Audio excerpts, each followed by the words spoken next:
Piss off the wrong people and they send you to jail. Piss off the right people and they tell you you're charming. I said, how come we never kiss when we're sober? And he said, Mary, you ask too many questions. I hope I'm never satisfied. Yeah, I hope I'm never satisfied. And it feels so good to be misunderstood. It feels so good to be misunderstood. It feels so good to be misunderstood. Yeah, it feels so good. Yeah, it feels so good.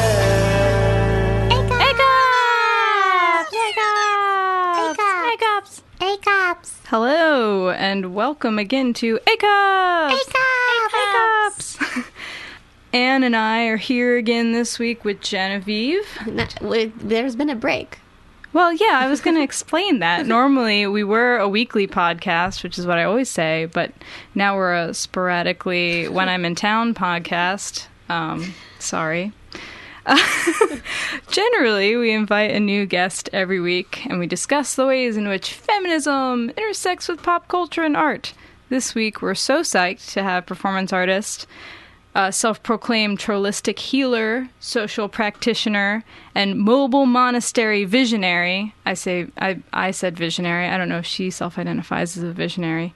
Genenieve Belleveau. Hi, guys. Very happy to be at A-Cups. We're so psyched! Yeah, me too.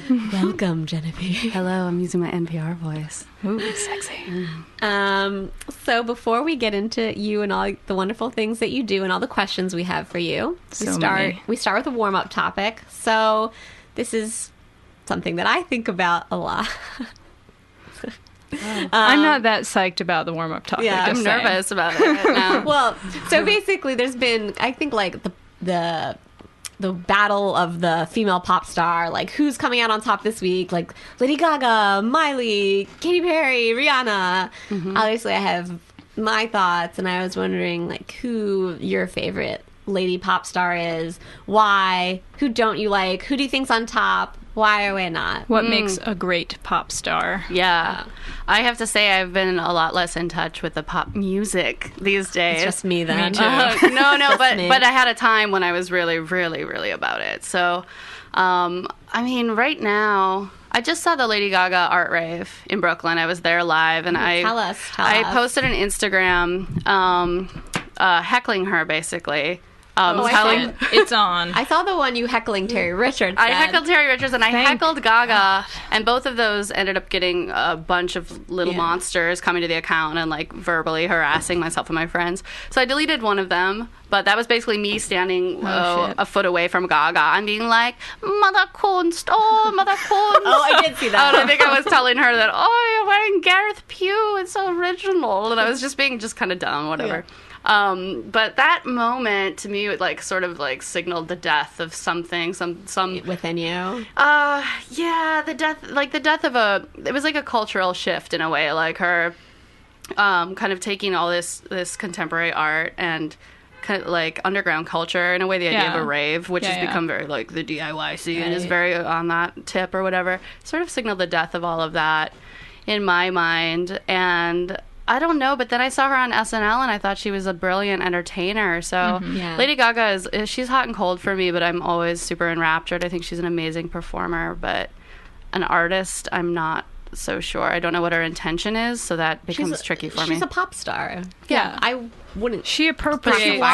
She wants to be an artist, though. She appropriates from art culture, but I don't know if that necessarily qualifies you as an artist. I feel like she's super thirsty and super like her whole idea of like appropriating contemporary art is her like thirst and like sort of admiration for people like Marina Abramovic and Robert Wilson and these people that she's working with. But they also are so like they desire. It's like an interesting exchange because Marina obviously wants so badly to be accepted by that world, right?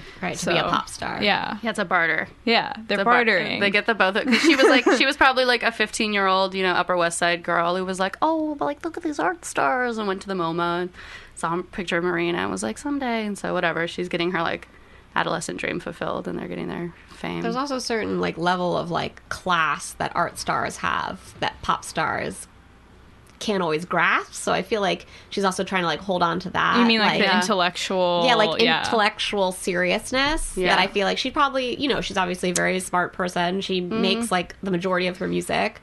So she's probably like, in order to like take me to that next level, I'm like associating myself with art to be this like intellectual person, not just like Britney Spears who like is a disaster. But it's that aura of being, I mean, with the art, it's funny, the like desire to be a part of the art world, because it's that aura of the inaccessibility of the art world. So it's like, to me, those things can never actually cross over. Like, you have to give up the public spotlight to be able to be fully accepted as part of, I mean, I guess posthumously you can probably, I mean, there's they make those connections later, but I don't know.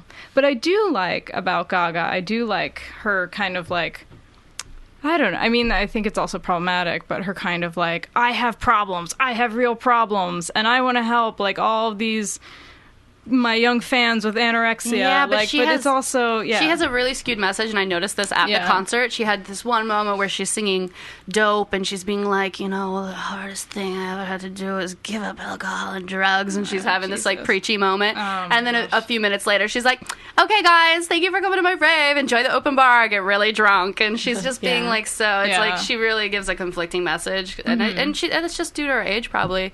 I think she'll be a very wise old pop star if she can like carry it out. But she's learning as she goes, as any of us would.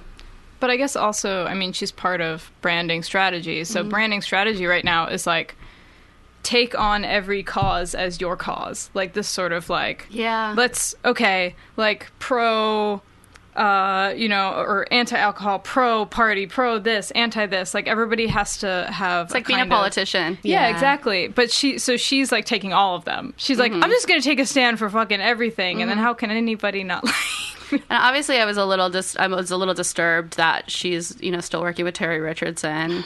And you know, working with him as a close collaborator, and just the kind of like knowing that she is such an icon and and then, you know, being harassed by all of her fans. I was really like, you know, it's not Lady Gaga's responsibility to teach them manners or teach them to be, but she's supposed to be like an anti-bullying advocate, and yet all of her little monsters like came after us and were just like, I mean, incredibly rude. That's not her fault, but it's also just like, like what can you do to get a truly positive message across from that platform? Can you? Maybe you can't. Yeah, and I think that's like one of the things about, they have such a huge audience. It could really be a platform, like a game-changing kind of like paradigm-shifting platform. And I think she has that intention. Yeah, but it never amounts to that somehow. And like, I mean, I recently read, a whole list of female pop stars talking about why they're not feminists. And like, I mean, she was just like, I love men, I can't be a feminist. I'm just like, as if it equals man-hating, just reinforcing these old ideas. I remember who I do like. I like Kelly Rowland a lot. Oh yeah. Nice. I just decided I love her. I've been watching The X Factor, and I just adore her. She's like full of light and energy. And I was talking to Colin Self about this yesterday, about how like each Destiny's Child has like a different dynamic or whatever. And Beyonce has this like queen bee thing, and then Kelly is this like bright light, emanating warmth and love, like just like the essence of compassion. That song she wrote about Beyonce. What song? Yeah, tell it. Dirty Laundry. Have you guys heard that? No. Oh my god. It's incredible. Like, I loved Motivation. I think that was one of the best pop songs of the decade. Whoa. But then she had Dirty Laundry came out, I don't know, in the summer or something. And it's basically about her talking about how her boyfriend was physically and emotionally abusive, and it made her really resentful against Beyonce. And so the song is her coming out with all her dirty laundry. It's a really dark song, but also kind of campy. But after that, it's just like, she's amazing. Yeah. She's so good. But and in the end, she realizes, like, that guy sucked, and, like, Beyonce's her sister, and she should be happy for her, and she also has her own successes. So she just emanates love without trying to be anything. She just sort of emanates goodness and love, I think, somehow. Are we going to get away with not mentioning, well, I'm mentioning it here, but Miley? Are we gonna say anything about Miley? You should so you were saying something about Miley before. Oh, I was talking about how this sort of apex was reached with Miley, and it sort of burst this bubble of like twerk, street vomit, like club culture, plur, rave, all of that stuff. I felt like kind of burst the moment that it was co-opted by her, in a sense, or by her stylist, who's like very close to a lot of people in our cultural whatever center. Yeah. So I feel like that. What were we talking about as we were going into that? I think from what you just said, maybe you're saying like she was at this like height of attention, of receiving so much attention, and then like maybe she's at a place where she needs to like sustain it, because we were talking about like likes and as that being like a sustainable model like for attention like economy, self-esteem. Yeah, the attention economy, right? Exactly. So like, I think there's like a shifting dynamic happening now with selfies, where people are with selfies and the way that they represent themselves and how sexual they're allowed to or not allowed to be. Right. And all the conversation that came up around Miley and specifically her VMA performance and, you know, various outfits and stuff has like made everybody kind of have to shine the light back on themselves and think about their own little micro celebrity platform that they have on whatever social media they're most comfortable having it on or whatever. And that then they have to like ask those same questions themselves. And I think it's sort of created a very, within just probably the past month or something, like an emerging dynamic of that like body politic and of that economy politic and all that. I don't know what the dynamic is. It's just emerging. I think we're going to talk more about that in the questions. yeah. But I think maybe now that we've wrapped up the warm-up topic, Genevieve, you want to tell everyone a little bit about your practice, what you do, who you are, if they don't know you. Sure. I'm Genenieve Belleveau, and I'm just a country girl from Bemidji, Minnesota, or in the woods of northern Minnesota. And I went to Bennington College for, I guess, performance art was sort of what I ended up calling it. And I ended up discovering there that a lot of my interests fell into sociology, but I didn't really have enough attention to write sociology papers. So I just really didn't want to sit there and write all day. So I started exploring it through performance art and performance pieces, and specifically pieces that would be very public. They generally put my interjected my body into some sort of public space.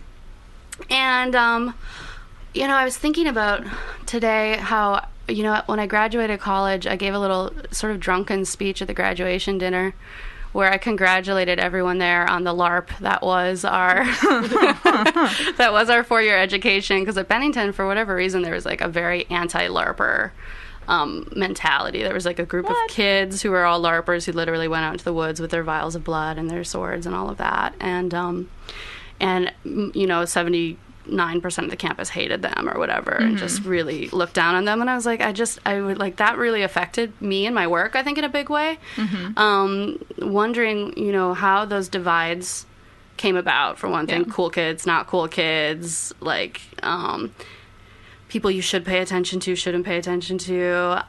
Who's performing and who's not. Yeah, and so, you know, I just wanted to raise that. That became sort of the crux of my research then, in that period, that incubation period of college. And I was really influenced by Irving Goffman, who's a sociologist that frames all of behavior as a dramaturgical sort of event. So you can look at anything that goes on anytime, anywhere, as a theatrical practice in a way. So that became one of my main concerns, and that's sort of what I continue to look at today. From a personal level, my work, from being sort of an evil scientist who's, you know, behind the two-way mirror making people shock the patients, I've changed to like realizing that it's a more healthful practice for myself to use those same kind of dynamics of experimentation and social disruption, but do it for a greater good or a higher purpose, something that will ultimately serve myself and hopefully serve those who witness it or are part of it. So I'm sort of moving into like a more healer phase now. That's exciting. Always interested in the LARP, though. I mean, that's the main thing. I think we're gonna get to that. Yeah. too. Yeah, that's in my list of questions. That's up in there. But I have myself done a LARP or two in my day. Oh, good. But I must hear about that. So I guess I'll start with questions. But I'm interested in your new project, The Mobile Monastery, and this theme of contemporary spirituality in the age of the internet that permeates most of your work. Yeah. So if you want to talk a little bit about the Church of Gorgeous Taps, the Mobile Monastery, and this thread in your work. Maybe someone just describe very quickly what the Mobile Monastery is. I was going to for let people her who don't do know. that. Okay. Yeah, I'll do my best. The Mobile Monastery Monastery is my current project. I'm doing a crowdfunding on Indiegogo for it. If you look it up on Indiegogo, just search in Mobile Monastery.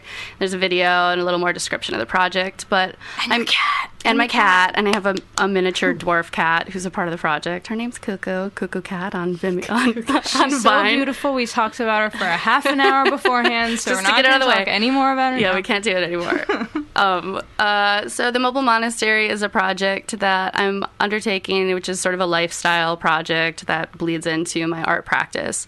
So I'm going to be purchasing an RV when I'm down in New Orleans for Christmas, and then driving it back up north and sort of converting it and modifying it to be a little more monastic in its appearance, and parking it on the streets in Bushwick, and using it as kind of like I guess in a way like an isolation chamber or a hermit lodge, or what do they call it? A hermitage is the correct word for it. In a monastery, often there's like a hermitage where, if a monk wants to go off by himself or feels that they can do deeper spiritual work by being alone, that they can do that. So that's sort of what the monastery is for me. I really do feel that there's sort of a saturation point that I reached in my work online. But I'm really not a Luddite. I really don't believe that logging off is the answer, but I do think that sitting with the body computer away from the computer is like another way of computing and learning how to interface, because I think my greatest concern is in figuring out how that intercourse or discourse between emerging technology and human spirituality can be bridged and can evolve.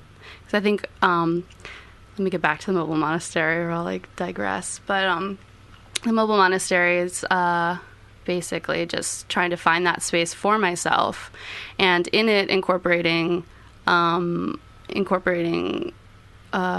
traditional aspects of monastic life, like outreach. I want to be giving people flowers and sort of holding floral workshops and things like that, doing healing, just having a space to call my own for spiritual practice. I sort of fell off my track there.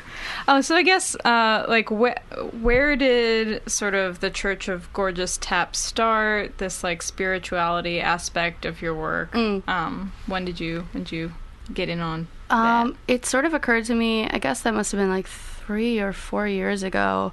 There was just moving to New York City and really wanting something more than the bar scene or the party scene that I've been a part of. I was just looking for something a little more fulfilling than that. And so I just started holding these services because I grew up in a church, and because I understand that dramaturgical structure so well, and because theatrical structure is of great interest to me. So I started creating these church services where people could come in, and I would invite them to give sermons, to take sacrament, to sing original hymns that we'd write, and then have sort of a fellowship period afterwards where we would all get drunk, and it would be like a bar, but we would all sit around and talk about whatever the theme had been, and it would be kind of like a little deeper exploration, just kind of creating a foundation to have a more in-depth interaction with other people. And then I went to Sweden and created a bunch of services there. I created one in Rotterdam and Berlin, and I was kind of just exploring, what this desire to connect was. So in a way, it was leading into the spiritual internet work, because I was just looking at, how people were connecting in this space, what they were concerned with, what they were hoping to get by either standing up in front of a crowded room and talking and sharing their hearts or sharing their experiences. I guess it was sort of a research phase. And then following that, because the church got too real and people sort of started to believe it and thought of me as a guru and blah, blah, blah. And I can't, it's very dangerous territory anytime people start to believe too much. The Mobile Monastery has that danger in it too, very much. But you seem to believe in the Mobile Monastery. I really believe in it. Well, I believe in it because it's a personal project. Yeah. As opposed to the church, where I had to stand up there and kind of lead a group of people. It was a platform. It was a platform, and the monastery is really about me. Yeah. It's, in a sense, one of the most selfish projects that I could do. You're removing yourself from the city, but you're still in the city. And it's really because I just hope to evolve and grow as a person, because I believe that's the only way that you can really reach out and touch other people is by getting a little better, yourself. So, I was going to say, I think that the church services led into like a more internet-based practice, because prior to that, I hadn't really been. I'd always used Facebook as a performative platform, like much to the chagrin of my friends, who I would like really fuck with them online, and they really didn't like that. Because no one was doing that back in 2005. No, they weren't. Right, yeah. People, they were like the literal thing on the Facebook homepage said, people on Facebook are who they say they are and behave the way they do in the real world. That was it's like mission statement, and I really think people believed that. And so when I would mess with things a little, or tweak things, people would like unfriend me and be like, how dare you, like that's just not real. I remember this is web 2.0. It isn't the performative web. This is when we're real people with real names. I think I remember in 2005 I did a project where it was my birthday for a month, and so many people got mad. I just kept changing it. Yeah. So every day you can't fuck with that. No, you can't. And you fuck with the definitely, birthday. no one would get that. I mean, everyone would be like, we get it now. But back then, people really just, if it said it was your birthday, then we're going to wish you a goddamn happy birthday. Yeah. And they did it for a month. Religiously. And then when they caught on, like, people were like, what is wrong with you? Like, you were defiling the sanctity of the birthday. And I was like, oh my God. y'all really think this is for real? The platform was also so much different back then in 2005. Like, there were no likes, there were no its- comments. It was in its infancy then. Yeah. So like I remember you could have like your class schedule on it and like look Yeah. at like your friends that were in your classes. Yeah. That Well, was crazy. it was a college organizing tool, because it came out when we were first in undergrad. Yeah. Totally. Well, a lot of the things that you were just talking about actually lead me into my question. Like this transition from the Church of Gorgeous Taps, which was this extremely social piece, and it was about community, reaching out to the community. Really collaborative. Exactly. It was almost like a public service. So I guess, how do you see the mobile monastery in contrast to that? Like, you say it's a hermitage, but you are, in some ways, you could also be seeing it as a public service. Like, when you do some of your more monk-like performances, for example, I'm thinking of the one that you did at Fornialis's Rhizome benefit. That was also a public service. Yeah, it was healing. Exactly. So I'm like curious how you see you as the monk of the mobile monastery interacting with people, if you see it as being you're not leaving, your home. Right. Or if you're going to go out, be more social, like try to heal, or I guess like, or maybe the healing is part of your like self-help. Yeah. Well, healing definitely does have like selfish. It's not.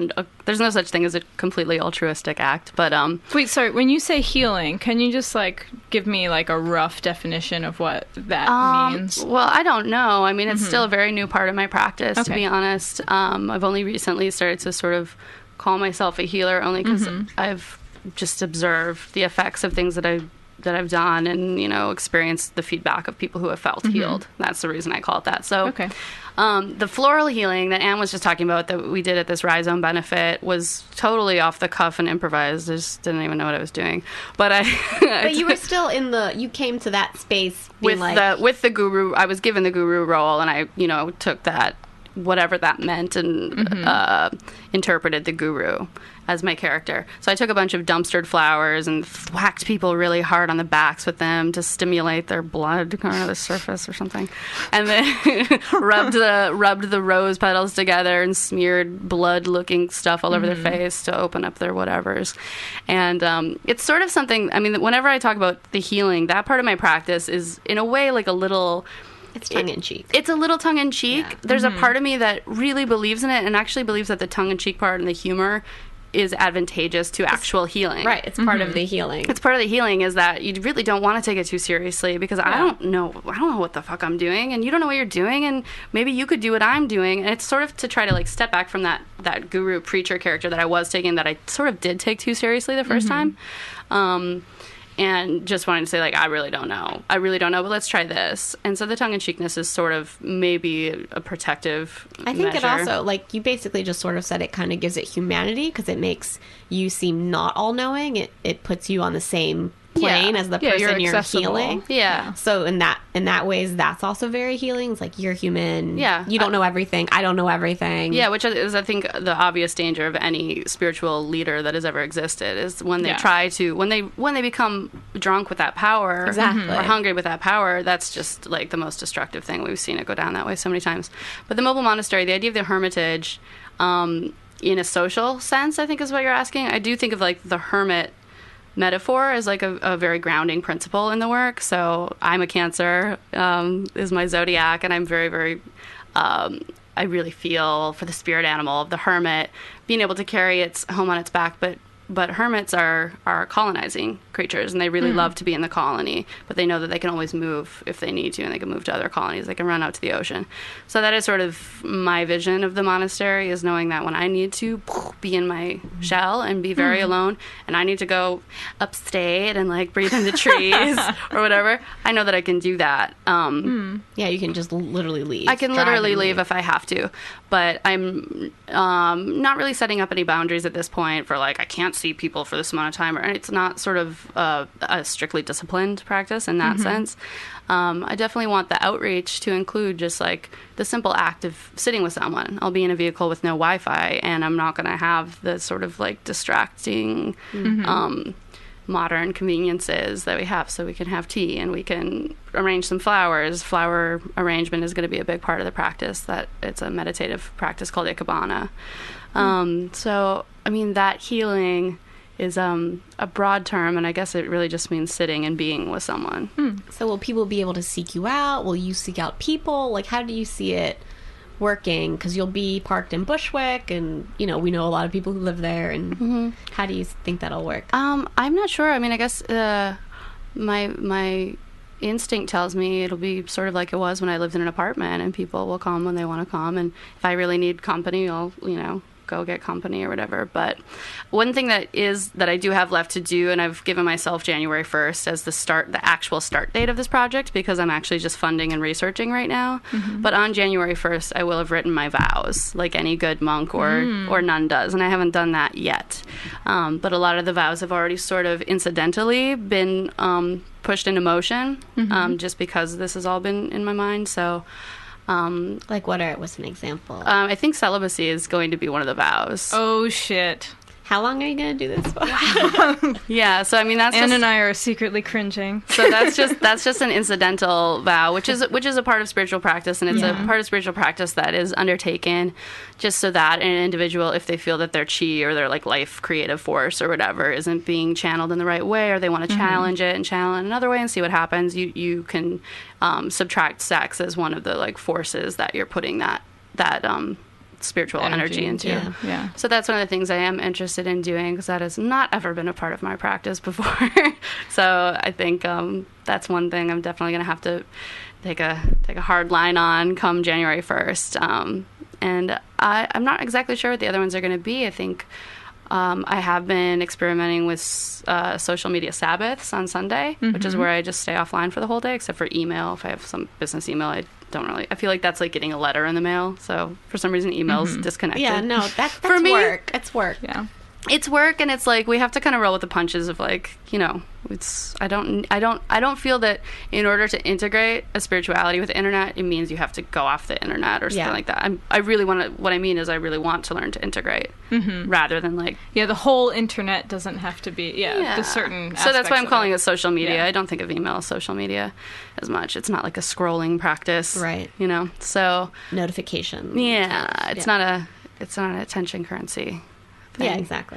So that's a good question, and that's something that I'm leaving town in like a couple days, and we'll be in New Orleans meditating on all those things and writing my vows and figuring out what the exact constraints of the practice will be. The like sort of time in the work is really interesting to me, especially in contrast with the way I feel like we do and a lot of people that we work with deal with in New York, this kind of like on to the next thing, gotta go to this thing, gotta check in on this thing. And the idea of like taking time in one place is often very difficult. So one of the main things that was also inspiring me in undertaking this work was reading Walden for the first time. Wow. Why do you say that? I'm like imagining reading. Were you reading it in New York, or were you reading it in the woods? I began reading it when I was logged off the internet in the woods, and I finished it while here, so just over the past couple of weeks. And so his initial idea of his highest value, placing the highest value on time over money. That's something I have always felt. And I think that in New York especially, there's sort of a stigma against that like you're here to work and you got to do a lot. And in the arts too, I think there's a lot of sense that like you need to be showing, you need to be creating a lot, constantly producing. And I think that doesn't give a lot of time for like deep meditation and like a really deep current development as an artist. So that's one of the things that's really important to me, is to not spread myself too thin and to take the time that has to be taken to create really impacting work. Because I mean, it's sort of, and it's analogous to the stream or the feed of the internet, and this is where these things sort of start to become really like multi-layered and interesting to me, is that the feed is just this constant stream and it just gets buried, and you can put out a photo in the feed and great, you get 102 likes that day, and then it's gone forever. Vanishes, It's gone forever. And this was what was coming up for me when I was in the woods, logged off for all of September. I was in Minnesota at my parents' residency in a yurt in like a circular tent off the internet, just thinking about this and being like, what could I create? Because I can't be feeding, my little worms to the fish in the stream every day.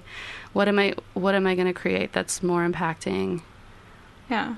It has more sustainability. And all of that being related to like other bigger questions out in the world. What is sustainability? What is labor? What is consumption and production and industry? And I think all of it is actually very like radiant in a way. When you start on a personal level, looking at those things for yourself, for your own daily life, then it maybe I'm hoping, can create like inroads to how to solve those problems on a larger scale.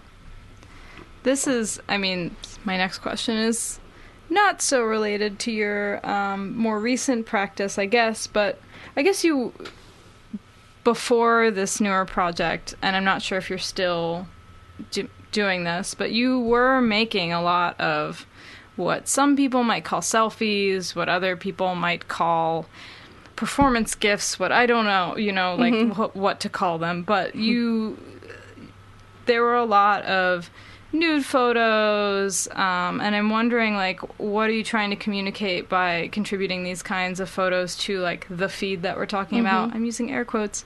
And do you ever feel like some of the, like, maybe criticisms that might be embedded in that practice gets lost on viewers who are only taking sexuality from those images, who are only seeing, like, hot girl, like, you know what I mean? Like, or is that a part of the process? And obviously, I'm, like, not slut-shaming here. No, of course. Do such a thing. No, this is part of the whole dialogue that we're trying to kind of understand, right? And I think it's a young artist issue. We don't know. It's this emerging conversation.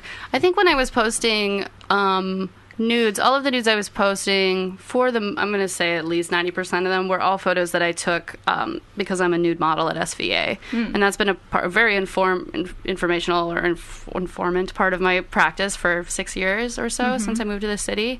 I've been a nude model, so I'm basically a muse for the next generation of artists. It's like it's a job that I take a lot of pride in, because I think going in there with this monk tonsure is going to influence hundreds of these kids, and who knows how, but whatever. It's just this small little drop that you put in their pool. Like, maybe things can be this way. Maybe a woman can look this way, act this way, be this way. Yeah, I still think about our nude models that we had in college. Like, they pop back into my head. They do. I mean, they're performers. And it's a very intimate performance that they give. So I've always considered that, in a sense, to be the biggest part of my like performance art practice. That's really where I actually perform in that. Like, in really that traditional public, sense, is that traditional sense of like getting naked in a room of people and being vulnerable and moving the body in a specific and intentional way or whatever. So that's sort of where how that work functions for me. And so whenever I would be sharing those photos, it's because I'm a nude model that I would just happen to have all these really nicely done nudes laying around. And I was like, well, I kind of, for years I didn't share them. And then I just kind of got to the point where I'm like, these are kind of cute and like they're all really interesting. well done. They're all really well done. I'm like, I've worked very hard and I've become a better model, over the years. And I'm like, I just wanted to share them. And I felt that there was a way that I could share them that would also hopefully add something to that conversation. Because a lot of them, I do use the selfie. The selfies that I was working with more than anything were the selfie awareness videos. Which were, I think, part of this more healing practice that I was working on, which I was trying to sort of set an example and say, like, this tradition of looking in the mirror, giving yourself positive affirmations. I am beautiful and I love myself. yeah. My skin is clear every day. My skin gets more and more beautiful. My eyelashes are long and lush. Look at my hair. It shines, whatever. You can just go on and on and on. If you do it forever, you know, supposedly you begin to actually manifest those features. And I really actually believe in that. And I believe that my modeling also manifested, in a sense, a more like beautiful, if not personage, like presence, internet presence or whatever. You have a beautifully well done photo, and people, it's like your value goes up, your stock value goes up in this weird way in the economy. Well, right? yeah, but that's not, I mean, you're saying that's a result of your own positive affirmation and presence in the image? No, because that's what I'm saying is I think those are the two, that's the weird thing that happens is like, okay, there's self-love where you're... Oh, shit. What just happened? Oh, no. I knew something and it broke everything. Oh, Okay. fixed. We're back. Sorry. We're back. My B. It's all good. So I think that's the question that I was trying to pose more than anything by doing those different photos, was what does self-love become if it's in this not economy? Well, if it's the difference of like the traditional self-affirmation in the mirror, which is just for you and yourself, and it's not recorded, it's not anywhere. But what I'm trying to draw into distinction by putting that online and putting it as videos is that really we have each become mirrors for each other, and we base so much of our self-worth and our value on the clicks and affirmations and the likes and the loves of our audience. So I mean, that was more than anything what I was trying to bring to the forefront and draw into question. I guess the thing that I was trying to get to when I started looking at all my nudes together and being like, you know, I really kind of just wanted to put these like nice pictures of myself out. Like, how can I do that in a way that's artful? And then I started hashtagging them post nudes, which was the direction I was going to go before I sort of went to the woods and flipped it all around for myself in a way that feels much more authentic, to be honest. But the post nudes direction I was going to go in was sort of about like maybe the more, and I was talking with a lot of my girlfriends about this, like maybe the more that we put these images out there, The more they're like neutered in a way. yeah, they become very neutral, and we're post nudes, so you can go in and you're not going to go into any chat room anymore and people are going to be like, post nudes, because it's not going to be a big deal anymore. Yeah. And breasts are just going to be breasts, and they're not going to be so It'll be sexualized. like European. Yeah, you know, so I think that was where the direction I was going to go with that was like maybe if we super saturate it, and because that was happening anyway, I was like, well, if this is an inevitability, how can we frame it as something that has like a power and has a female agency to it, where we're like, we're post news, we're over that, we just do that, ain't no thing, you know? So that was where I was going to go with it, but it doesn't seem, I don't think that's my strongest tool in the box right now. Strongest suit. Yeah, This is my a birthday quick- suit. This is a quick response to that, and Anne will kill me because I'm taking too long on my question. But we were talking a little bit about this before we went on the air, but like I'm wondering, is there a difference in the response that you're getting? Because now a lot of your like so-called selfies involve this new wonderful haircut, which is part of one of your future questions. Sorry. And also these looser flowing garments that are less revealing. Like, is that attracting? Is that somehow that like not revealing, creating more? Like, I'm getting much more male attention and much more respectful male attention, just in terms of like the outreach. The people that are reaching out to me are coming to me without any hint of objectification or of like even really sexual desire, but just respect, and but there is like a sense of interest or whatever. I don't know. I can't judge. People just might be interested. Give me like an example. You don't have to like name names, Sure. but just like someone in your world, a man reaching out to you in your world in the way that you're described. Just like sending a Facebook message, like, I really love the work that you're doing. I think this is a really important project to happen. Also love the haircut and your style. You know, it'll be something where it's sort of just, you know, a little bit of both. Yeah. But overall, I just feel that I'm being approached in a very respectful manner. But with like there's just a lot of interest because I think there's an androgyny to it. So, you know, I don't really get the sense of like people creeping on me or something. And nobody's going to question you. I mean, I feel like there's often times when women use sexuality overtly in their work, it becomes a question whether or not they're just capitalizing on that sexuality, and that's how they're getting attention. Like, there's no question here. There's no like, question. I I just feel that the work is just speaking for itself, and just speaking to all that I'm really trying to do is just predict and open up the conversation about something I've been observing for a while, which is a sort of not distaste isn't the word, but like a sense of confusion almost about what we're supposed to do with this new technology. It's not really new, but the way that what we're supposed to do with the way things are now and the way that technology is integrated into our lives now. It is new. It is new. The amount of integration that exists is very new, definitely. And I think people are confused and they don't know what to do and they want to talk about it, but we don't want to talk about it because that's, it's like when people used to be ashamed to say, I saw your thing on Facebook. That's not a thing anymore. That's not a thing anymore. We're all over that. We all just say, like, I saw that, I haven't seen you in like 3 years, but I saw that you did that. Stalking is normalized. It's totally chill. Stalking. It's totally chill. But then I feel that there's something new emerging that people are in that same way uncomfortable about. And I'm just trying to sort of give a voice to it. And I think that new thing is what I'm calling the new aesthetic, which is like minimizing or somehow being just more intentional about your use of the internet. And I think a lot of people desire that and want that. And I've seen it up and down the feed of people being like, oh, I'm over it. I want to get off Facebook. And like people just like throw their hands up and get frustrated because they feel like they're not getting what they want, which is connection, which is what Facebook promised. And what social media promises is connection, and they're not feeling it. They're just getting addiction. They're feeling very alone, and they're going through this withdrawals and ups and downs, and it's scary. And there's not really a language for it yet, but it's emerging, and I see it happening in many different places. So I'm just trying to help give a language to it.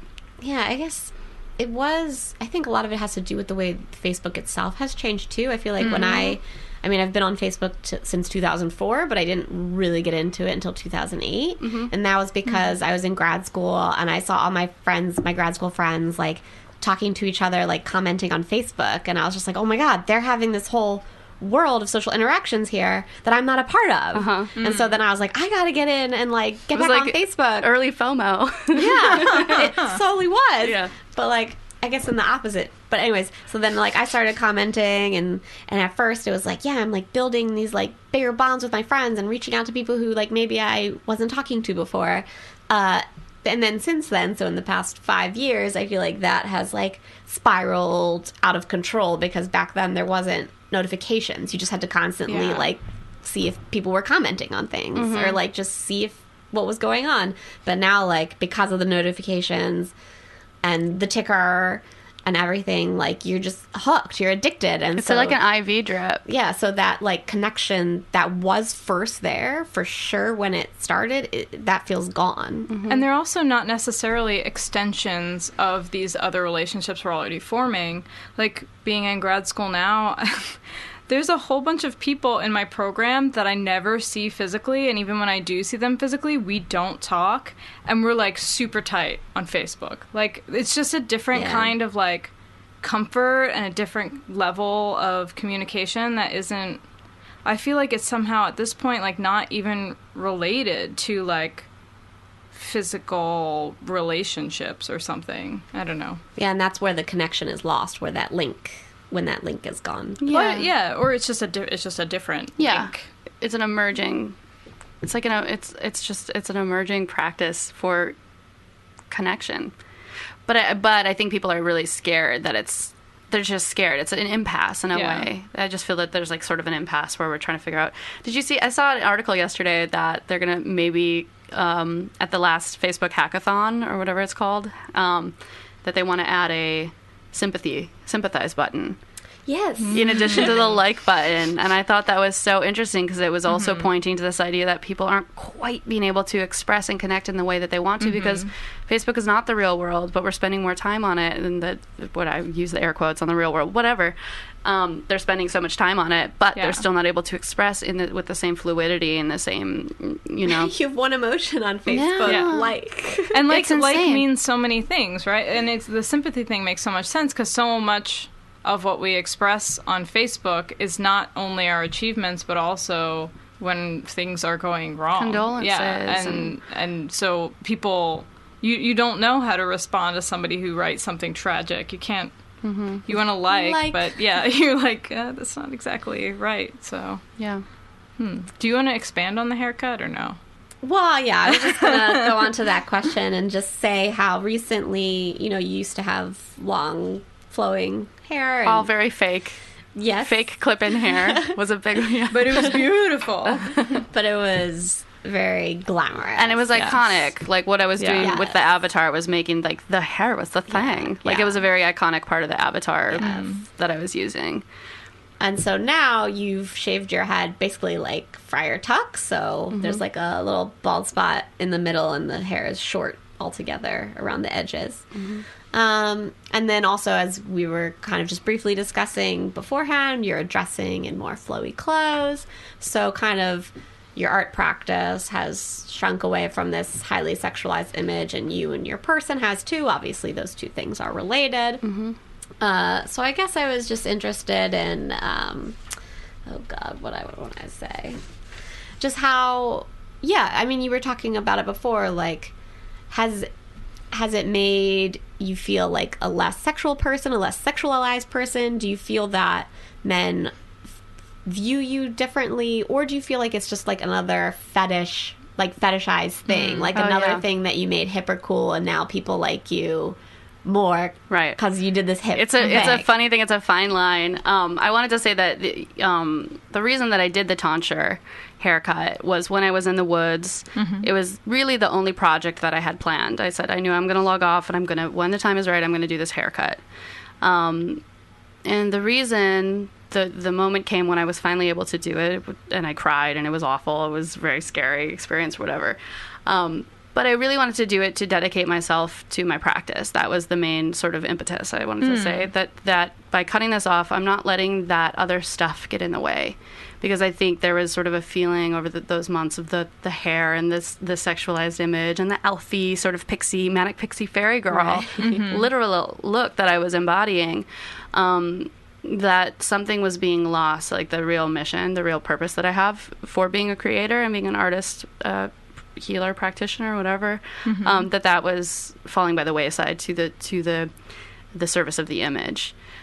So it's almost like a breakup with a boyfriend, right? That's what happens when you break up with a boyfriend. You cut your hair. Totally. It's done. It's over. And that's, I mean, and monks, take that haircut, they do that tonsure as a way of dedicating themselves to the Lord and to the service of the Lord. And for me, art is my, it's what it's what I worship. Creation is what I believe in, and I believe all people are artists, and I just want to connect people to their own creator artistry. So I did that, and I did sort of just feel like I needed to sort of just really turn it around, and it wasn't really starting afresh in a way. It was backtracking where I left off with the church, because I needed to take a moment in there, about 2 years, to really experiment and play around. And I call it the sandbox. Like, it was just this time where I had to like play in the sand and try some things out. And then I feel like I've really come back to my path, the ultimate path, the hero's journey, as Joseph Campbell would say, and I'm back on track with that. But you were asking if it's made me feel less sexual. No, but because I've or sexy, sexualized, or no, it's actually interesting. You know what I do now? This is really funny. Every time I'm on the street, I have this little scarf thing that I wear, when it's cold out. And whenever guys catcall me now, a lot of times they'll say like, "Hey, are you married?" And I get to all the time now take my scarf down and go, "Yes, to the Lord." And they don't know what to do, and they see this huge bald spot on my head. Oh my God. But that has become a really like interesting thing, like, what do they say to that? That's fine, because it's like that idea that like, if I said I had a boyfriend, they would probably fight that a little more, but this is just kind of so freaky and weird. And then it's like, well, it's the Lord. I mean, how can I compete with that? So that's like just sort of one thing that's been really beneficial about the haircut. But also walking around without it, I don't get catcalled as much. It's become like sort of a deterrent to that. I think it's people see it and kind of, whoa. Sometimes people are into it, whatever. There's a broad spectrum. But it's definitely a different experience than walking around with really long, flaming red hair, which draws a lot of attention. It's definitely, in a way, like cutting off like your femininity in a way. Yeah, I mean, I certainly don't feel that way, because I feel very feminine. If anything, but as a signifier. Yeah. Well, like long hair is like a signifier of like mainstream femininity. Yeah, absolutely. I wanted to say something along those lines. Because something you had asked me about this haircut A while ago or today? Before today, but I don't think I can remember it right now. I don't want to derail us. But yeah, the tonsure is definitely. Some people find it more attractive. I don't know, because I'm not pursuing romantic sexual relationships right now. It's not really on my radar how people are viewing it that way. But I definitely have a lot more men like approaching me in general. And not with like a overtly sexual intention. Right, that could be there, but they're at least masking it. And if it's masked, that's cool. I mean, it's easier for me because I'm certainly not looking to entertain like any of that at this moment. I mean, you could have a romantic relationship that wasn't sexual. Yeah, and I'm totally open to that. Absolutely. That'd be interesting. Because like I said, the Ouroboros is like, I think I'm going to get the Ouroboros shaved into my head. No way. Yeah, because I have to get this shaved for this performance on Friday, but Ouroboros would be a really good symbol to put up there. Be so don't you funny. think? The Ouroboros being the snake biting its own tail. Nice. So, yeah. I wish I could remember what I was going to say about that, though. It was very important. It was like the idea that, like, because I don't embody like the typical signifiers of femininity. Oh, here's what it was. This is something that has really been troubling me, and I need your guys' advice on it. Okay. It's like We're here to help. more than once. So first of all, that Terry Richardson video where I was at the Lady Gaga concert. Terry Richardson came in, myself and some of my close friends started following him and hounding him and shouting rapist and booing him, basically. And we got it on camera, and it ended up going on. I put it on Instagram, and a bunch of Gaga fans got on there, and they started saying things like, "Don't worry, he'll never rape you with that haircut." Oh, shit. Right, which is like, what? I'm sorry, I'm laughing. No, but I mean, it's funny. It's weird, right? So I was thinking a lot about that. And then also, actually, one of my best friends said that to me, where she was like, are you worried about, getting attacked on the RV when I move into the mobile monastery? And it's definitely one of the concerns. I've been like, what do I have to do to be safe? Right. Yeah. She's like, well, at least with your haircut, you'll be less likely to get raped. What? And I was just like, whoa. And I kind of dug into her and I explained to her, like, rape is a power dynamic. It's not about sexual attraction. It's not about sexual desire. It's about power and aggression. And I like had to school her for a moment. But that is so fucked up because it is so ingrained in this culture that in a way an attractive girl deserves to be raped. Yeah. And an unattractive or androgynous woman, no man wants She doesn't that even worry anyway. about that. I mean, that has just been like those two things happening have just been like blowing my mind, and yeah, really weird. I mean, it's shocking to me that the whole, like, if you wear a short skirt, you deserve to be raped thing is still so ingrained in culture. Like, Or it's not even like, some people would be like, no one deserves to be raped. But how could a man help themselves? Yeah, you're asking for it if you do that. Just like, how is a man supposed to be able to resist that? Yeah, like, why is that? Why doesn't that get questioned more? Like that is a learned behavior and not an inherent quality, Right, of men. That men are these like crazy people that can't control themselves. That they see an ass and they're like, I must have it. Like it's. That's what all rape is. It's about fucking control. It's that's control. what it's about. Yeah. So they're in complete control, and that's the whole fucking thing. They're not out of control. They're in control. Yeah. But also that dynamic that the idea that if you're not promoting yourself as like a hyper feminine being, that you'll be safe somehow. It's like that just speaks to like the other aspect of it, which is that if you do feel like being feminine, you're at risk. Yeah. If you do feel like, pumping up your eyelashes and putting on a bra, then you better be careful, because chances are, someone will not be able to control and themselves. That just frightens me. But it's also sort of real. I mean, I'm not getting catcalled as much with this haircut, and there is like a very different dynamic going on. And I would even go so far as to say it intimidates like certain men, or maybe angers them. Does anybody ask you, like, do men ever ask you, why are you doing that? What are you thinking? These kinds of like why did you do that to questions. yourself? I definitely got like a comment on that when I first posted the photo, like, I liked you better with other hair, and I'm like, good for you. I have no idea who you are, or something. But no, I mean, for the most part, people have been very positive about it. Yeah, I think that also, like, since rape is so much about power and control, like, I could see, conversely, someone, this is so horrible, I don't know what it is, but someone directing that anger and Yes. control in the form of... That's what I'm saying, is I Right. don't... in some ways it even- could make you more susceptible. This I is- mean, yeah. it just depends on the fucking person, right? I mean, and this goes back to like the other conversation we were having off the record before this of like what, you know, that when you don't play into certain stereotypes, when you say, I'm not going to be the stripper, I'm not going to be the whatever, you're not going to play into those hypersexualized things, that I think that does create a sort of aggression. Yeah. Yeah. That I don't understand, that I can't quite put my finger on, but I think it's very real. My friend, after I, you know, told her like, hey, that's the wrong conception, that because I have a short haircut, I'm not going to get raped.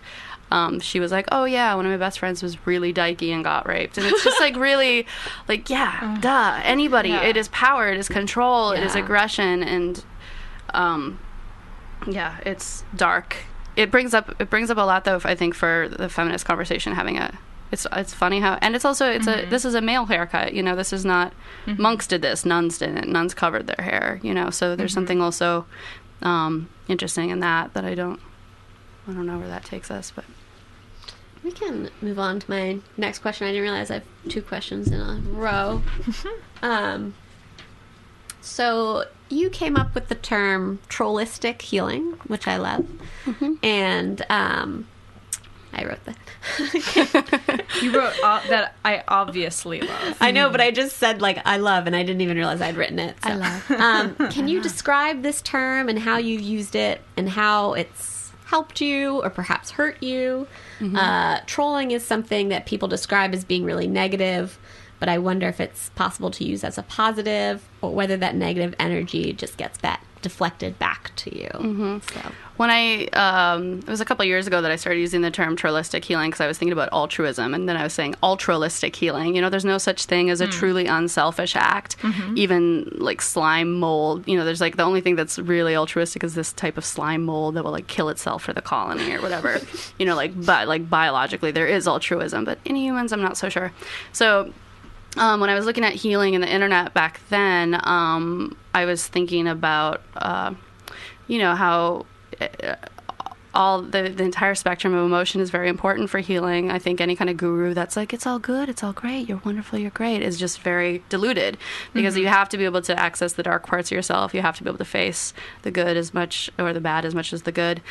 So trollistic healing is really about saying, like, maybe one way on the internet that we can go through and sort of step by step make it a safer, better place is to very playfully and intentionally use trolling as a way to start discourse and start dialogue.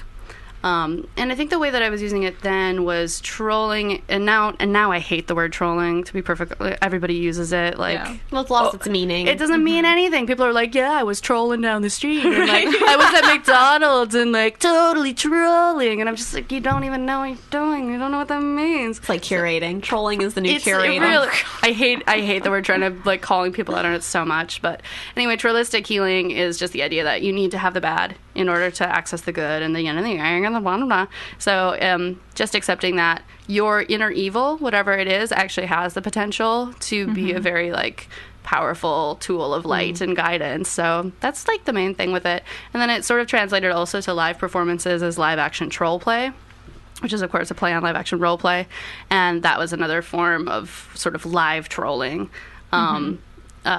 And just like going into spaces and disrupting them, like my performance with Labana Babylon last year at NADA, where we were asked to wear sexy bikinis and like be in an installation, and we were like, yeah, we don't know if we're going to do that. And we didn't tell the person that we weren't going to do that, but we went in as these yellow troll creatures, also still sexy, still like great for a photo op to draw attention to it, but also being like incredibly aggressive and in people's spaces and trying to do this like sexual healing thing in public that people didn't really want, but like we're gonna give them anyway. And you also had this sort of like odd underwear mannequin thing going on, right? Yeah. Like the repeat of that was based on the Miami mannequins that sell the thongs by like layering them on top. So that was just sort of a visual pun in a way to like the merchandising of the Miami windows and how art is merchandised and our bodies are merchandised. And that was the experience that we had, and being asked to be part of the art was to be, you know, basically mannequins.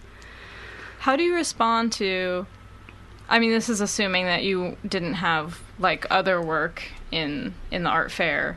Like, I don't know, I feel like I would be very frustrated if I was asking, if my contribution was asked to be eye candy for like collectors, like is that the position that you were in, and then you played with it, or Yeah, it was just a party. It was sort of a party scene where all of our friends were going to be there. Weren't really any collectors there. It was just kind of like a Brooklyn scene, but knowing that and knowing that was a platform for putting something out, we decided to just like, you know, use it in our own way, utilize the space to do what we did. But I mean, yeah, that sort of question obviously comes up for a lot of artists. And I think today, a year later, watching Miami go down from my Bushwick apartment on my computer, I was like, that is actually something that I don't think I could participate in the same way a year later.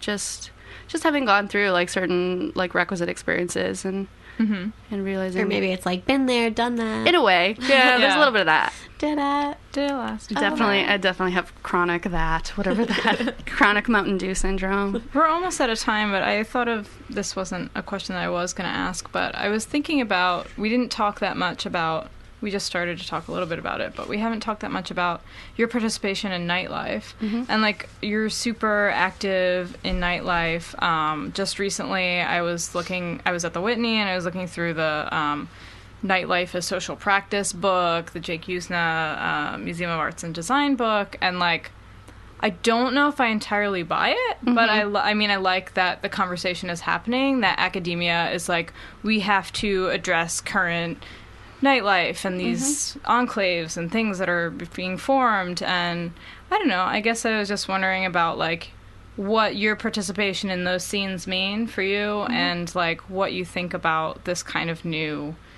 or it's not new, I mean, it repeats itself and repeats itself and repeats itself as it gets canonized, but like, I don't know. I'm very excited about it. When I heard about that show, I was really happy. I mean, the reason that I got into performance art and that work was when I discovered the work of Lee Bowery, who is like a costume artist in London in the 90s, I guess. And he just made me, I saw his work and I was like, oh, that's kind of like who I am and what I do, but I didn't know that he could be shown in a gallery. I just didn't have that connection that like that kind of work could coexist as art and nightlife.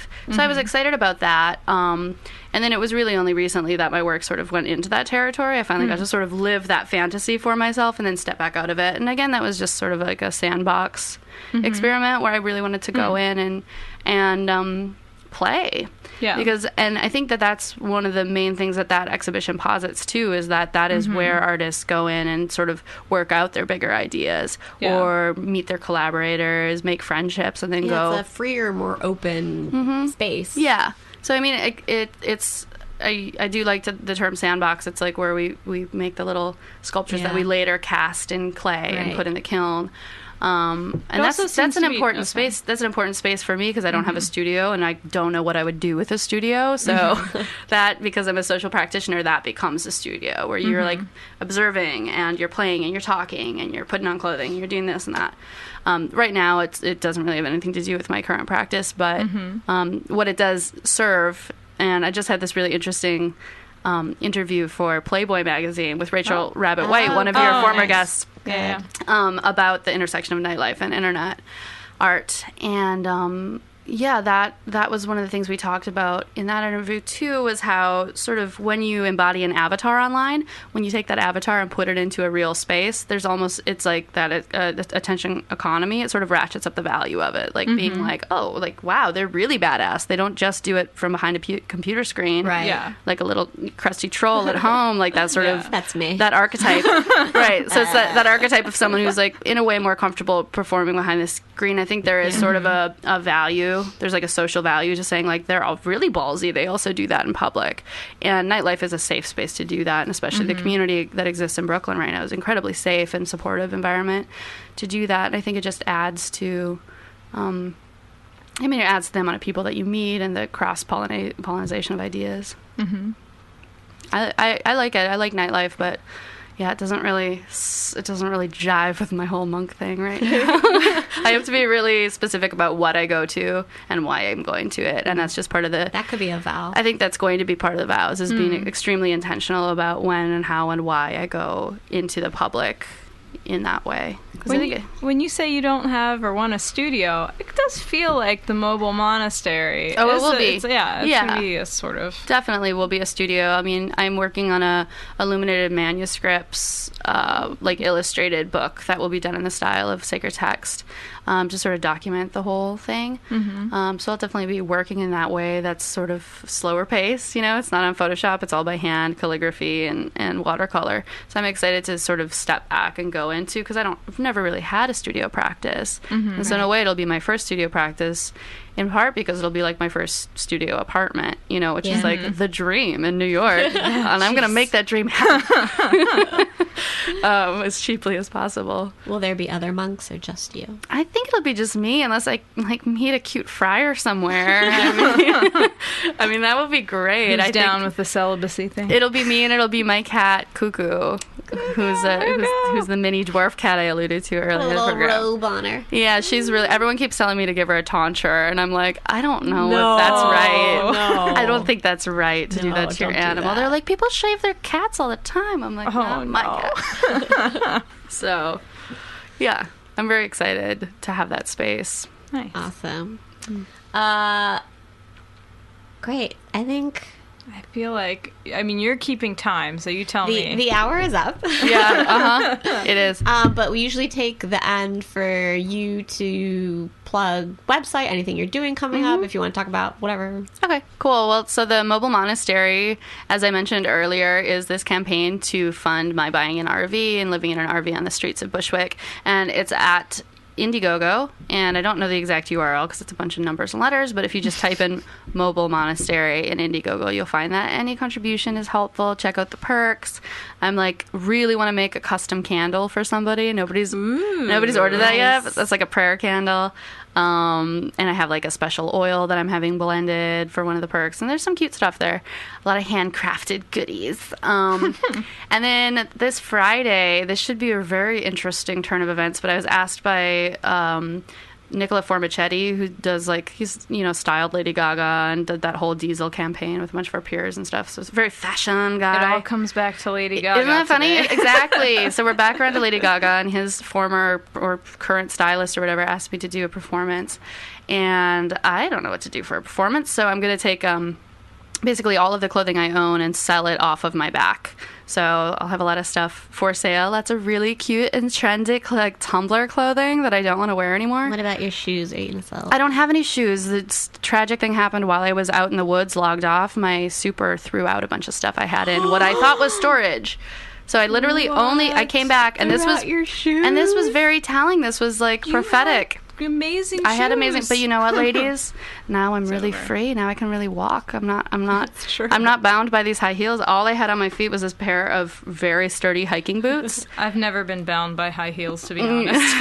Well, I was very bound by my high heels, and that was a blessing in disguise. He also threw out all of my artwork ever. Oh my god. But we just let that one go, and we make new work, right? So where is this performance? So the performance is going to be a great question. Why don't I look on my phone? It is, if you look up Nico Panda, NICOPANDA, Nico Panda, it'll tell you all the information. It's a pop-up shop. So basically during the course of the event on Friday, I will just be wandering around with all of my clothing attached to this monk robe that I had Aren't modified. you doing something on Thursday? Thursday I have the emoji show, yeah. Yeah, so I'll also be at iBeam on Thursday doing, I guess it was going to be a psychotherapy session, but I think it has to be a healing now. Because I was trying to, the disparity there was, getting to be a little too intense for me. So I'm going to be doing emoji autism consultation sessions with people to determine where on the emoji autism spectrum they lie.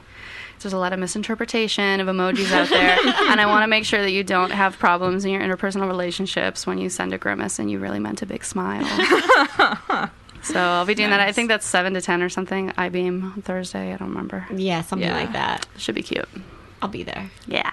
I won't be, because I'll be talking at Flux Thursday. That's right. That's right. You're saying that oh. I'm saying that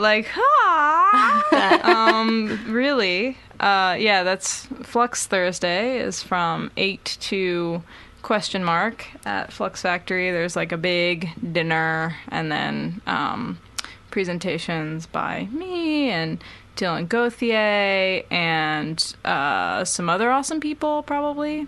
And do you have anything coming up this week? No. And then next week, we have Jeremy Bailey is on Tuesday at 9 p.m. Our first male feminist. Yes. Our first... yeah, maybe. Yeah. Really? Yes. Oh, shit. It's also a debate whether or not you can really be a feminist if you're a man and you don't have the experience through the lens of a... I will say self-identifying then. Yeah. Self-identifying. Yeah. There you go. All Whether he is or not, I don't know. right. Okay. Self-identifying. All right. Fair enough. Mm-hmm. All right. Well, this was fun. Yeah. Thanks so much Thank for you. coming. Thank you, ladies. It was great. Thanks again, Radio Hive, for letting us use the space again. We love you. Yep. Okay. Until next week. Hey, Govs! Hey, Govs! Hey, Govs! Thanks for listening. Bye.